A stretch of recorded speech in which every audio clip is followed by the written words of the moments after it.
Hello అండి, అందరికీ నమస్కారం. Welcome back to my channel search local. ఈ వీడియోలో నేను తెలంగాణలోని చాలామంది మహిళలు ఎప్పుడెప్పుడా అని ఎదురు చూస్తున్నటువంటి మహాలక్ష్మి పథకం దానికి సంబంధించినటువంటి ముఖ్యమైన అప్డేట్స్ చెప్పబోతున్నాను. సో ఈ వీడియోని మీరు ఎక్కడ స్కిప్ చేయకుండా చివరి వరకు చూడండి. చూసిన తర్వాత మీకు ఏదైనా డౌట్స్ ఉంటే కమెంట్స్లో నాకు తెలియజేయండి. ఈ వీడియో మీకు నచ్చినట్లయితే లైక్ చేయండి, షేర్ చేయండి. ఇలాంటి మరిన్ని ఇంపార్టెంట్ అప్డేట్స్ కోసం, గవర్నమెంట్ స్కీమ్స్ కోసం మన ఛానల్ని ఇప్పుడే సబ్స్క్రైబ్ చేసుకోండి. సో లేట్ చేయకుండా నేను వీడియోను స్టార్ట్ చేస్తున్నాను. చాలామంది మహిళలు కాంగ్రెస్ గవర్నమెంట్ రూలింగ్లోకి వచ్చిన తర్వాత వాళ్ళు ఇచ్చినటువంటి 6 హామీల్లో 6 గ్యారంటీలో ఈ యొక్క మహాలక్ష్మి పథకం అనేది చాలా ముఖ్యమైనటువంటి పథకం. సో ఈ స్కీమ్ కింద వాళ్ళు ప్రతి ఒక్క మహిళకి ఉచిత ప్రయాణం, ప్రతి ఒక్క మహిళకి 500 రూపాయలకే గ్యాస్ సిలిండర్ ఇస్తామని, దాంతోపాటుగా మహిళలకు, అర్హులైనటువంటి మహిళలకు నెలకు 2500 చొప్పున వాళ్ళ అకౌంట్లో జమ చేస్తామని చెప్పడం అయితే జరిగింది. సో ఎన్నికల్లో వాళ్ళు ఇచ్చినటువంటి హామీలని చాలామంది ప్రజలు ఆహ్వానించి కాంగ్రెస్ గవర్నమెంట్ని గెలిపించడం, వాళ్ళ అధికారంలోకి రావడం, అధికారంలోకి వచ్చి ఆల్మోస్ట్ వాళ్ళు 1 ఇయర్ అయిపోయింది. 1 ఇయర్ తర్వాత జనవరి 26వ తారీఖున వాళ్ళు ఒక 4 పథకాలకైతే శ్రీకారం చుట్టడం జరిగింది. ఈ 4 పథకాల లోపల ఇందిరమ్మ ఇల్లు, ఇందిరమ్మ ఆత్మీయ భరోసా, కొత్త రేషన్ కార్డుల పంపిణీ మరియు రైతు భరోసా, ఈ 4 స్కీములను వాళ్ళు జనవరి 26న మండలాల్లో ఉన్నటువంటి ఒక్కొక్క గ్రామంలో ప్రతి ఒక్క మండలంలో ఒక గ్రామాన్ని ఎంపిక చేసి ఆ ఒక్క గ్రామంలో అర్హులైనటువంటి వాళ్ళకి ఈ 4 పథకాలకు సంబంధించినటువంటి బెనిఫిట్స్ అనేది ఇవ్వడం జరిగింది. దాని తర్వాత చాలామంది ఈ యొక్క మహాలక్ష్మి పథకం ఎప్పుడు వస్తుంది, దీనికి సంబంధించినటువంటి అప్డేట్స్ ఏంటి, ఓకే, ఈ స్కీమ్లో ఎవరిని వీళ్ళు అర్హులుగా ప్రకటించారు, దీనికి సంబంధించిన ఫైనల్ లిస్ట్ ఎప్పుడు రాబోతుంది అని చెప్పేసి అయితే నన్ను చాలామంది అడగడం జరిగింది. సో దానికోసం అని చెప్పేసి నేను వీడియో చేస్తున్నాను.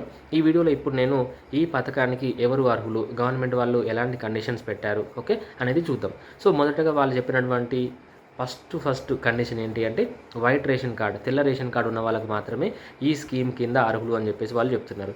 దాంతోపాటుగా తెలంగాణలో ఉన్నటువంటి మహిళలు వాళ్ళ యొక్క ఏజ్ అనేది 19 నుండి 59 సంవత్సరాల మధ్య లోపల ఉండాలి. ఓకే, 19 ఇయర్స్ నుంచి 59 ఇయర్స్ మధ్య లోపల ఉండాలి.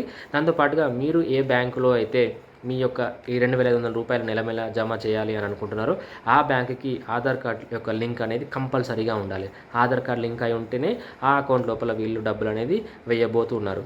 అండ్ దీంతో పాటుగా ఎవరి కుటుంబాల్లో అయితే స్త్రీ అనేది పెద్ద దిక్కుగా ఉంటుందో, ఓకే, వాళ్ళకు మాత్రమే ఈ యొక్క పథకం అనేది రాబోతుంది.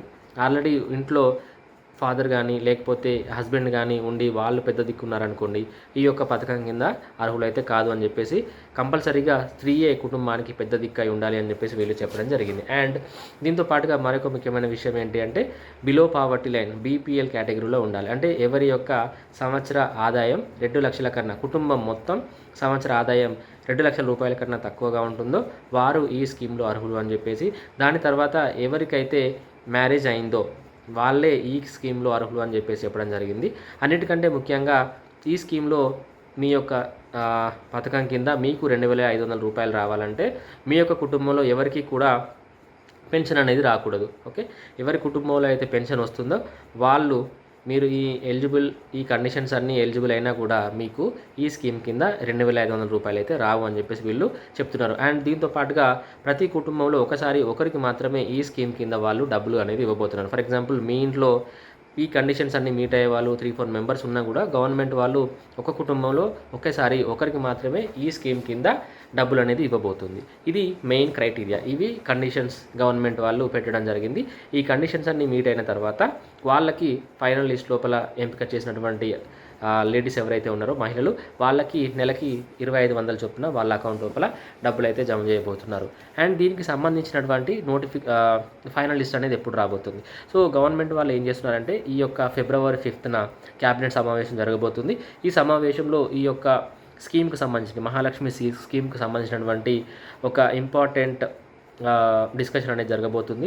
దీని లోపల వీళ్ళు ఈ పథకానికి ఆమోదం తెలవబోతున్నారు, లేకపోతే గ్రీన్ సిగ్నల్ ఇవ్వబోతున్నారు అని చెప్పేసి మనకు ఉన్నటువంటి అఫీషియల్ సమాచారం.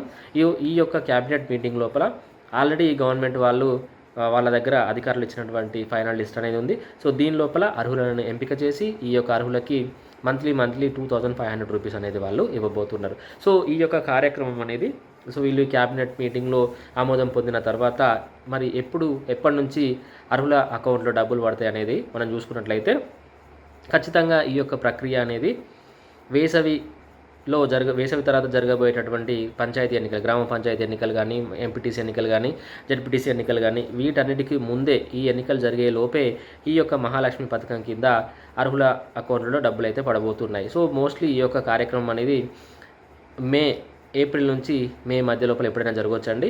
ఆల్రెడీ వాళ్ళ దగ్గర ఉన్నటువంటి లిస్టు ప్రకారం ఏప్రిల్ మంత్ నుంచి మే మంత్ లోపల ఎప్పుడైనా కూడా అర్హుల జాబితాను వాళ్ళు రిలీజ్ చేసి వాళ్ళ అకౌంట్ లోపల డబ్బులు అయితే వేయబోతున్నట్టు మనకు ఉన్నటువంటి అఫీషియల్ సమాచారం. సో ఇప్పటి వరకు మనం చాలామంది తర్వాత చాలామంది మహిళలు ఎప్పుడెప్పుడు అనేది ఎదురు చూసినటువంటి మహాలక్ష్మి స్కీమ్ అనేది ఏప్రిల్ నుంచి మే మధ్య లోపల ఎప్పుడైనా కూడా వాళ్ళ అకౌంట్ లోపల డబ్బులు పడేటటువంటి అవకాశం ఉందని చెప్పేసి మనకు ఉన్నటువంటి సమాచారం. ఇది ఎవరైతే తెలంగాణలో ఉన్నటువంటి ప్రజల కోసం మాత్రమే. మీరు డెఫినెట్గా ఈ పథకం కింద డబ్బులు పొందాలి అంటే ఖచ్చితంగా మీరు ఆల్రెడీ తెలంగాణలో ఉన్నటువంటి ప్రజలు అయి ఉండాలి. Okay, permanent resident of Telangana అయి ఉండాలి. దాని తర్వాత మిగతా కండిషన్స్ అన్నీ కూడా మీరు సాటిస్ఫై చేయాల్సి ఉంటుంది. అంటే కండిషన్స్ అన్నీ కూడా మీట్ అవ్వాల్సి ఉంటుంది. అవి మీట్ అయిన తర్వాతనే మహాలక్ష్మి పథకం కింద మీకు ఇప్పుడు ఇస్తున్నటువంటి 500 రూపాయలకి గ్యాస్ సిలిండర్, దాంతోపాటుగా ఫ్రీ బస్ ప్రయాణం, దానితో పాటు మరీ ముఖ్యమైనటువంటి 2500 రూపాయలు మంత్లీ మన అకౌంట్లో జమ చేసేటటువంటి స్కీమ్ కింద మీరు అర్హులు అని చెప్పేసి వాళ్ళు చెప్పారు. సో లేట్ చేయకుండా వాళ్ళు ఏంటంటే ప్రాసెస్ స్టార్ట్ చేస్తారని చెప్పేసి అనుకుందాము. సో ఖచ్చితంగా అర్హులైన ప్రతి ఒక్కరికి కూడా ఈ స్కీమ్ కింద డబ్బులు వచ్చేటువంటి అవకాశం ఉందండి. ఇది నేను ఈ వీడియోలో మీకు చెప్పాలనుకున్నటువంటి విషయం. ఈ వీడియో మీకు నచ్చినట్లయితే లైక్ చేయండి, షేర్ చేయండి. ఇలాంటి మరిన్ని అప్డేట్స్ కోసం, గవర్నమెంట్ స్కీమ్స్ కోసం నా ఛానల్ని సబ్స్క్రైబ్ చేసుకోకపోతే సబ్స్క్రైబ్ చేసుకోండి. Thank you.